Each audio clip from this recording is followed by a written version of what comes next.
Hey everybody.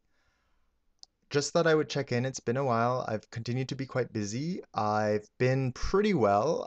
Last night and this morning was the first time I would say in about 6 weeks that I've been very aware of a possible downturn in my mood.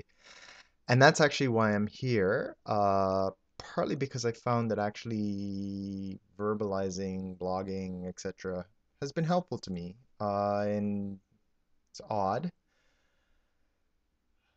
There's some consolation in knowing that there's actual research that shows why, or not why, but that this is true for most people.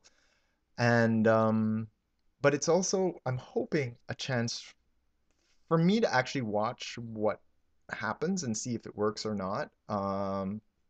In a way that because I haven't been blogging for that long, I don't. It'll be interesting to see, and maybe this will be helpful for other people. I don't know. So I'm dealing with a lot right now in my life, and I won't get into the nitty-gritty details, but this morning I was sort of struck by the fact that, okay, so do I need to go back on medication again? Which is not an unusual thing. It's a choice I make probably 4 or 5 times a year. And in smaller ways around particular drugs, it's a choice I might make several times a month or even a week. But I've actually been fine for a good almost a month now. I think I'd have to check with my doctor without taking anything. And one of the reasons for postponing, if possible, going back, say, on antidepressants is that the summer is usually a very problematic time for me. And um, the drugs that I take are quite effective, but nothing for me ever works forever. It usually has a 3 to, if I'm very lucky, 9 month efficacy period. And usually 2 to 3 months is kind of what I can count on. Things start kicking in within a few weeks, actually. And I get maybe 3 months, 4 months. Usually I have to adjust doses, etc. So the point is, if summer is likely to be a difficult time, I don't want to start too soon because by the time I may really need the drugs, I may have passed out of that efficacy window. So anyway, but I was also thinking about sort of some of the lessons that I've learned and what's really helped me in the past, especially the recent past. And I think there's some fundamental things that I thought I would share. They may not be meaningful or helpful to anyone else, but as I've said before, sharing is helpful to me, and if it helps other people, that's great. And if not, well, hopefully you have some reason for watching this. Otherwise, thank you. And I think the first most fundamental thing that I learned a few years back about depression, and it's really only become effectively clear to me in the last few years. I read a book called Undoing Depression, and one of the points that the author, who's a therapist, made was that there is always a reason for depression. It may not be a clear reason, it may not seem to be a rational reason, it may be a very uncomfortable reason to face, but generally, there's something going on that's actually the locus around which everything else is spinning, right? And ultimately, the depressive response may be far in excess in terms of intensity or duration than what the initial incident or cause should have provoked. But my experience has been that if I can find that reason and I can face it and address it, things suddenly get a lot better. And in fact, they can very suddenly get better. Sometimes just recognizing what the reason is can make things better.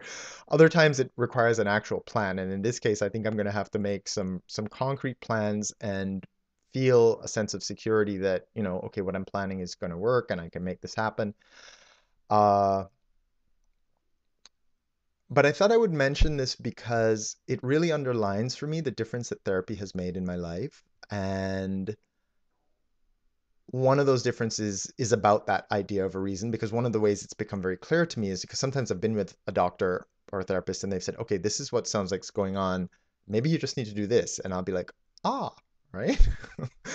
And now it's a little bit more complicated with my current set of circumstances. But what that's making clear to me is that one of the things that therapy has really helped with is unpacking. Uh, so I think all of us go through life and have experiences that contribute to who we are, and we put those experiences away in a certain way. In fact, that article that I just posted on my blog about post-traumatic stress disorder talks about the fact that it's actually a breakdown, theoretically at least. It's a breakdown in our brain's ability to appropriately integrate our past in ways that are meaningful and useful going forward rather than ways that are actually debilitating. And I think that's a very interesting and helpful rubric because I think it basically expands to everything that we experience. If we can unpack those experiences and face them and extract meaningful, useful, constructive lessons from them, then we're fine. The challenge is that, especially I think when we're younger and our brains are first developing, and this is something that Gabor Mate, who's a psychiatrist on the west coast of Canada, has written several books about. I would highly recommend his work. But when we're younger, Mate's theory is around ADHD, for example. Some of the experiences that we have actually change our brains and how our brains develop. And without getting into the nitty-gritty details, because he actually has some very detailed theories in some cases, the bottom line is that to varying degrees, I think we all integrate those past experiences in ways that aren't always the most constructive or aren't always the most helpful.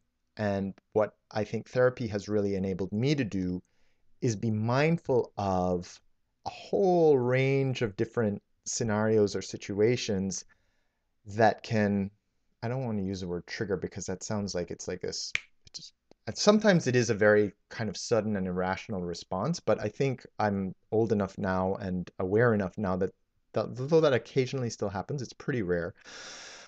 But more that it's kind of an avoidance almost. There's certain places that my mind doesn't want to go. And there's certain things that will bring forward associations, and I can talk about them, scenarios that are reminiscent of abandonment or rejection or uh, ineptitude, incapacity to function effectively. There's just a wide range. Even there are certain people who will remind me of parental figures, right?